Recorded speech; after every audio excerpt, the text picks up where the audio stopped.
আমি সবে আবু মাহি পেহি বুলি যি জনাজাত পদ্মশ্ৰী প্ৰতিমা পাণ্ডে বৰুৱাৰ আজি 21 সংখ্যক মৃত্যু বাৰ্ষিকী। আজি অসমৰ চুকে কোণে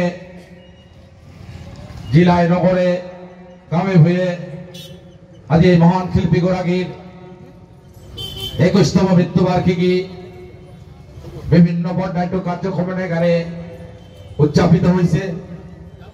আমিও কোনো ধৰনেৰ ব্যতিক্ৰম নকৰাকৈ বিলাসীপাৰা ৰাস কমিটিৰ তত্ত্বাৱধানত আৰু বিলাসীপাৰা ৰাস উদযাপন কমিটিৰ সৌজন্যত এই মহান বিশ্ববৰেণ্য শিল্পীগৰাকীৰ মৃত্যু বাৰ্ষিকী বিলাসীপাৰা বানিয়াপাৰা স্থিত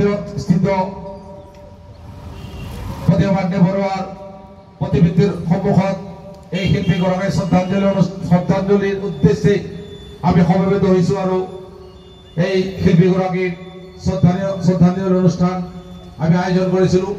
আৰু আজিৰ এই অনুষ্ঠানত উপস্থিত হোৱা আমাৰ আমন্ত্ৰণত উপস্থিত হোৱা বিভিন্ন শিল্পী, আমাৰ আমন্ত্ৰণত উপস্থিত হোৱা বিলাসীপাৰা মিউনিচিপাল বৰ্ডৰ উপসভাপতি, মূল কমিটিৰ উপসভাপতি, সম্পাদক, কোষাধ্যক্ষ আৰু দুয়োটা কমিটিৰ বিভিন্ন বিষয়বাদ তথা সদস্যসকল সবকে মই ৰাস উদযাপন সমিতিৰ তৰফৰ পৰা আন্তৰিকভাৱে শ্ৰদ্ধা, ধন্যবাদ আৰু অভিনন্দন জ্ঞাপন কৰিছো।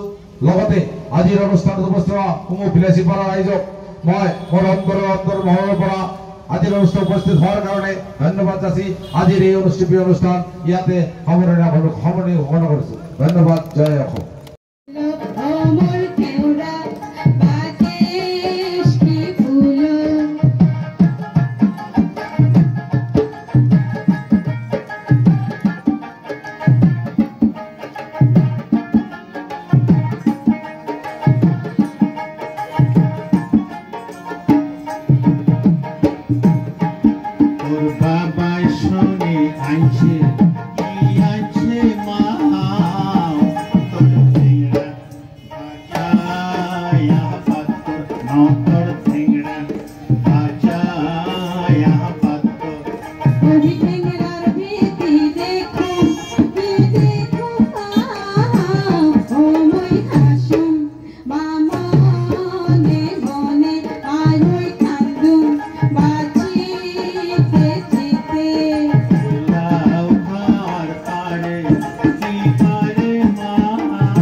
কন্যা গৌৰীপুৰৰ জীয়ৰী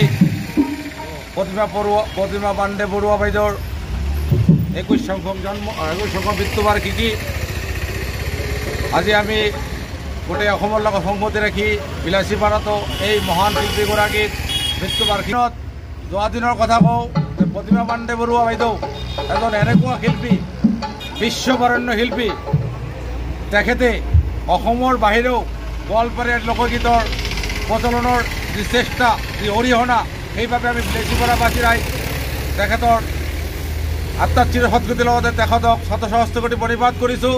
আমাৰ বিলাসীপাৰাৰ লগত বিলাসীপাৰাবাসী ৰাইজৰ লগত বিলাসীপাৰা ৰাস উদযাপন ৰাস কমিটিৰ লগত যিকোনো অনুষ্ঠান লাইক ডেট আপোনালোকে ধৰক শিল্পী দিৱস যিকোনো অনুষ্ঠানত তেখেতৰ যে সুসম্পৰ্ক আছিল আমি আমাৰ এটা মাততে তেতিয়া ফোন নাছিল তেতিয়া আমি এটা চিঠি বা কাক দিয়ে এটা খবৰ পঠিয়ালেই তেখেত আহি আমাৰ মঞ্চত আহি গান পৰিৱেশন কৰিছিল। লোকগীতৰ যি চৰ্চা তাৰ হতুৱাই এই অসমত বিভিন্ন ঠাইত বিভিন্ন ধৰণৰ অনুষ্ঠান চলি আছিল। আমি ৰাস কমিটি হওক শিল্পী দিৱস কমিটি হওক তেখেতক যেতিয়াই পাতিছোঁ আমাৰ লগত তেখেতে থিয় দিছে। ধৰক বাপি লাহিৰী অনুষ্ঠান হৈছে বা উষা উৎসৱৰ অনুষ্ঠান হৈছে সেইবাৰ ভূপেন হাজৰিকাৰ যে আমাৰ প্ৰগ্ৰাম আমি অনুষ্ঠান কৰিছোঁ সেইবাৰ অনুষ্ঠানতো তেখেতে নিজে আহি আমাৰ আমন্ত্ৰণ মৰ্মে মঞ্চত উঠি তেখেতৰ লোকগীত পৰিৱেশন কৰিছে আমাক উৎসাহিত কৰিছে আৰু গোৱালপাৰীয়া লোকগীত গোৱালপাৰীয়া ভাষা উন্নতিৰ অৰ্থে তেখেত যি তাৰ অৰিহণা আমি কেতিয়াও ভুলিব পৰা নাই আৰু কেতিয়া নুভুলিম। অনাগত দিনত এই শিল্পীগৰাকীৰ মৃত্যুবাৰ্ষিকী আমি আৰু ধুমধামেৰে বিভিন্ন বৰ্ণাঢ্য কাৰ্যক্ৰম কমিটিৰে পালন কৰিম বুলি আমি আশাবাদী আৰু প্ৰতিজ্ঞাবদ্ধ।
মৃত্যু দিৱস ইয়াতে আমি মানে এতিয়াও ভাবি আছোঁ মানুহজনী আছে আর কি আমার সংগীত শিল্পীজনী আর এতিয়াও জীয়াই আছে। সেই আমি অনুতাপ কৰিছোঁ যে আজি যে থাকিল হয় আমাৰ এই কলা কৃষ্টি গীতৰ মাজেৰে গীত আৰু সংস্কৃতিৰ মাজেৰে আমাক আৰু বিশ্ব দৰবাৰত আমাক আগুৱাই লৈ গ'লহেঁতেন। কিন্তু সেয়ে মানে আজি অনুতাপ হৈছে যে এখেত আজি নাই। জনপ্ৰিয় নাম যাৰ প্ৰতি বুলি আমি কওঁ সেইগৰাকী মহান শিল্পী আজি আমাৰ মাজত নাই। তেখেতক আমি আমাৰ ধুবুৰী জিলাৰ বাকী বহুতে জানে তেওঁ বুচু দি বুলি জানো লালখোৱাৰ পাৰত তেখেতৰ এই ৰাজহাউলিত তেখেতে চিৰদিনেই এটা সাধাৰণ জীৱন যাপন আৰম্ভ কৰিছিলে আৰু সাধাৰণ জীৱন যাপন কৰিছিলে। সেইগৰাকী মহান শিল্পী আজি আমাৰ মাজত নাই। মই এটাই কথা কওঁ যে অসমত তেখেতক যদি ভাল পোৱা আছিলে, সেই ভাল পোৱাৰ নিদৰ্শন স্বৰূপে অসমত প্ৰথম আমি পদ্মশ্ৰী প্ৰতিমা পাণ্ডে বৰুৱাৰ এই প্ৰতিমূৰ্তিটো আমি স্থাপন কৰিছিলোঁ বিলাসীবাৰ ৰাজ কমিটিৰ আৰ্থিক সহায়েৰে। গতিকে তেখেত আজি আমাৰ মাজত নাই যদিও তেখেতৰ গীত মাত আজি আমাৰ পৰিচয় বহন কৰি গৈছে। গতিকে তেখেতৰ এই গীতটো আজি আমি তেখেতক দুহাত জোৰ কৰি নিবেদন কৰিছোঁ।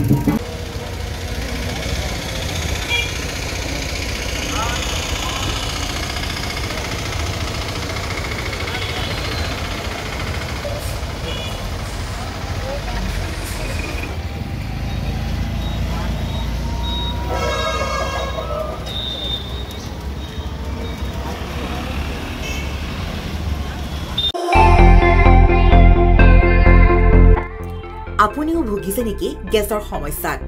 গেছ আৰু লিভাৰ ৰিলেটেড সকলো সমস্যাৰ একমাত্ৰ সমাধান গেষ্ট্ৰচিটি। বডজম, এচিডিটি, ফেটি লিভাৰ, পাইলছকে আদি কৰি ভিন্ন গেছৰ সমস্যাৰ সমাধানৰ বাবে কেৱল আপোনাৰ কাষত গেষ্ট্ৰচিটি।